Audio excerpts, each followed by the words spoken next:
Hello, it's Mr. Scratch here, and in this lesson we're going to look at the basic elements of the Scratch user interface and write a little program. So first of all, this is the Scratch offline editor, and it might be worth just talking about where Scratch comes from. Scratch, interestingly, is written in a language called Squeak, which is a language that's based on Smalltalk, which is a very famous language, very important in the history of programming and software engineering. Scratch, the name, comes from DJs scratching records. So the idea is you can just put things together, play around with them and see what happens. Scratch always starts with this little fella here, the cat. Which isn't anything to do with the word scratch. I think it's just a cute idea.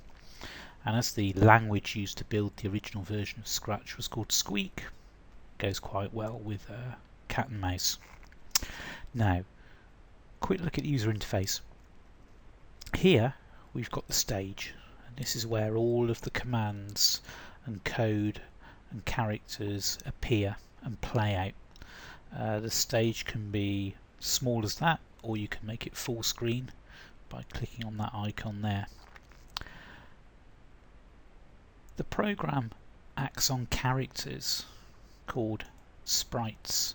So in this project, which is the default one for Scratch, we've got one sprite of the cat, and sprites are just characters in the program.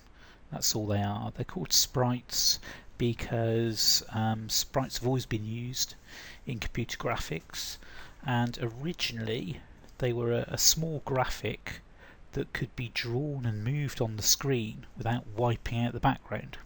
So that's where they originate from. We've got our cat here, our sprite, and here in the center block we've got our palette of tools. So we've got the script blocks here, and these are the bits of code that you plug together to make your program. Code is attached to a sprite itself. You can have a number of sprites in your program, and code can also be attached to the stage, which is the background which everything works on. There's less code that can be attached to the stage, as you can see here under the motion blocks. There's no blocks available for the stage because you can't move it around, whereas if you click on a sprite there's lots of motion blocks there. Each sprite has a number of costumes, one or more, and you can see if I click on here, this sprite's got 2 costumes, and a costume is just that, and you can switch between costumes to give the illusion of a moving character or animation. And then you can also have sounds attached to a sprite. So this is the sound attached to the cat. Meow. Horrible thing. I'm allergic to cats, by the way, which is why I don't like this sprite. So I think the best thing to do is just write some code for this sprite. So you can see on the script palette we've got a number of different coloured blocks. We've got motion, looks, sound, pen, data, events, control, sensing, operators, and more blocks, which we will come on to in a future lesson. So I think what we'll do is we'll animate this cat. So if I go to events, an event is just something that happens that can trigger something else. So I use this block quite a lot. When the green flag is clicked, there's the green flag there.